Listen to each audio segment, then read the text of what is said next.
bathong telejang ke sepele ke le teng ke sepela le yena.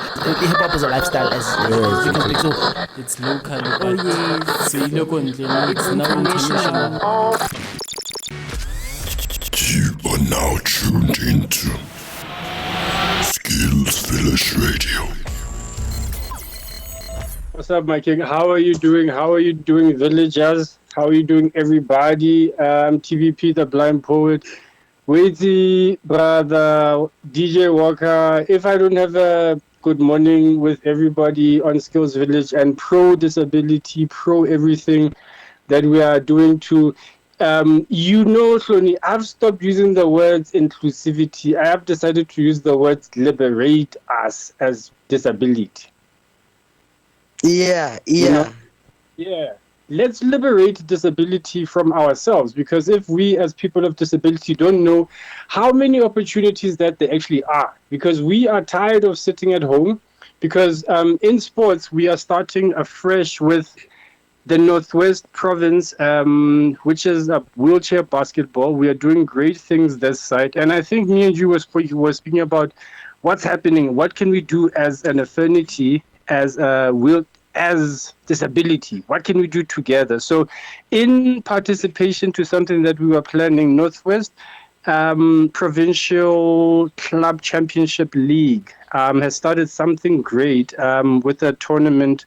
With the Mongoose, the GBT Mongoose, and we've also got the A and B Tlamelang teams and the Val Reefs team A and B. So we're doing a lot of activities in the Northwest with wheelchair basketball, and then when we move it along to overseas, South African wheelchair basketball have issued 4 players, 2 in France and 2 in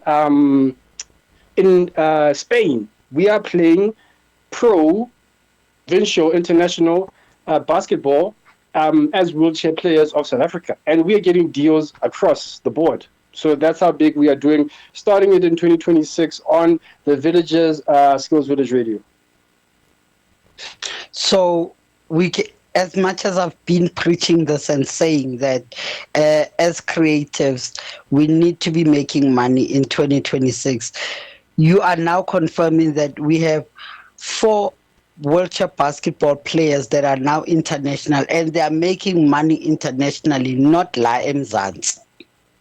You see, we are making deals. We are getting out of our comfort zone to actually maximize the fact that we, as affinities, to say yes, pro sports, pro villages, pro Skills Village Radio, amplify the voice. Let's get sponsors. Let's get companies which are pro us, which are able to build, just like the gentleman that you were speaking about, the deck situations with AI robotics center, education centers. We can do the same in sports. We can also amplify the voice of our arts and culture. That's why hashtag we are arts and culture in community, because you are nothing about culture if you don't use it from the heart, which is sports.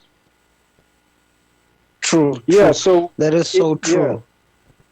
Yeah. So in partnership with that, the Blind Affinity is also doing something great with Retina South Africa, because now there is a blind cycling competition for the blind and visually impaired, and we are doing a lot of great things with those without limbs, those with limbs. For the swimming affinity, we are doing a lot of competitions for disability throughout. So in terms of also blind soccer, we are speaking to the Romello Kedli Bisolaene. He is the captain of the Proteas blind team, and they are playing a tournament this weekend. So it's sports galore, just like you would have in any other competition.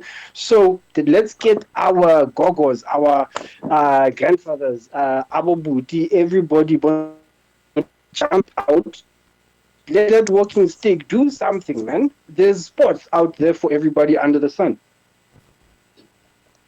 That is so true. And throughout the past few months, as we've had you as our sports presenter, there is one thing that I have learned and I have realized. Blind sports tops any other sport. There are a lot of activities that are happening there. And next to blind sports comes wheelchair basketball as well. And now I ask myself, there are all these sporting activities and there are all these sporting fraternities, but why are they not publicized? Where is the shortfall? You put on the TV, you hardly see disability sports. Why is it not out there? What do you think is stopping us from being celebrities, for lack of a better word? No, let's start this conversation by saying, let's not sit there and expect donations to say, no, give us money because I'm in a wheelchair. Give me money because I'm good. I'm also a Sia Kolisi. I'm able just like anybody else. I win tournaments. I can play abroad. I can make... I'm proudly South African. So liberate me as a proudly South African person. So that's why sports has to stand up and say power to us, power to joining hands, knocking on the doors of those institutes, of the arts and skills, like our good ministers of sports. All of these individuals, they must pump money into our systems, because it seems that the big checks go to the guys that have eyes, that can go into this and that. But to be honest, looking at the Proteas, the only Proteas team that has won a World Cup is the blind Proteas. And that happened in 1988. But they don't get heard about, which is sad. But what do you think is the cause of that? Is it personal perception of disability, or do you think government does not put enough regulations to ensure that there is equal representation in sports for disability sports and able-bodied sports? Well, I'm looking at the fact that the purse speaks a lot for those that create commerciality. That's why there are sports faculties that will say, no, we want to give them free air tickets. We want to pay them $1 million checks and what. And it only is given to those that are of the able body.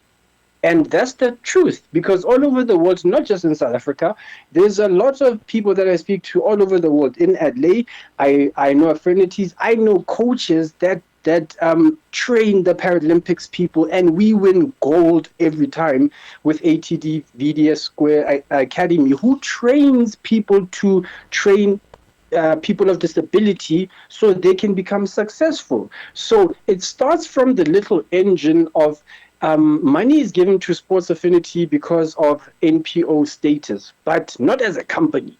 Why are we not treated fairly like any other affinity? And we are given the NPO, NGO, oh shame, let's help them box. That's how we are classed as members of this country. So if a company like Dis-Chem or somebody else that says, no, but I see what the affinities of sports for the deaf community are doing, for the blind community are doing. Because guess what? Dis-Chem is sponsoring,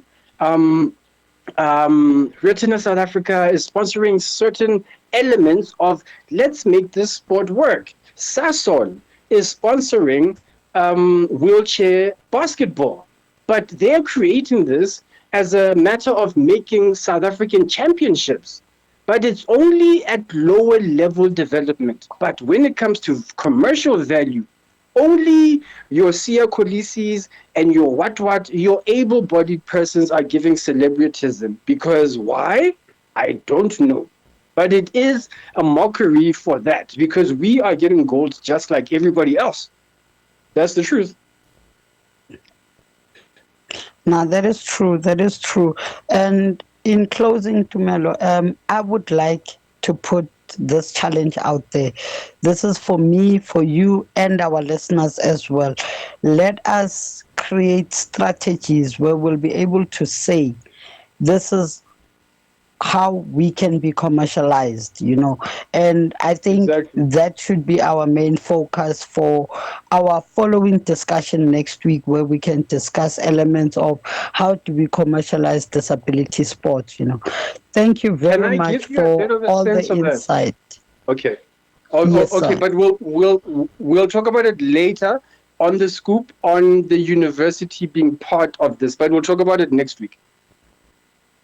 Yes, definitely. Next week, I think our whole focus should be on how are we actually capitalizing and what needs to be done so that we can actually commercialize the space, because there is lots of money there. There's lots of opportunities.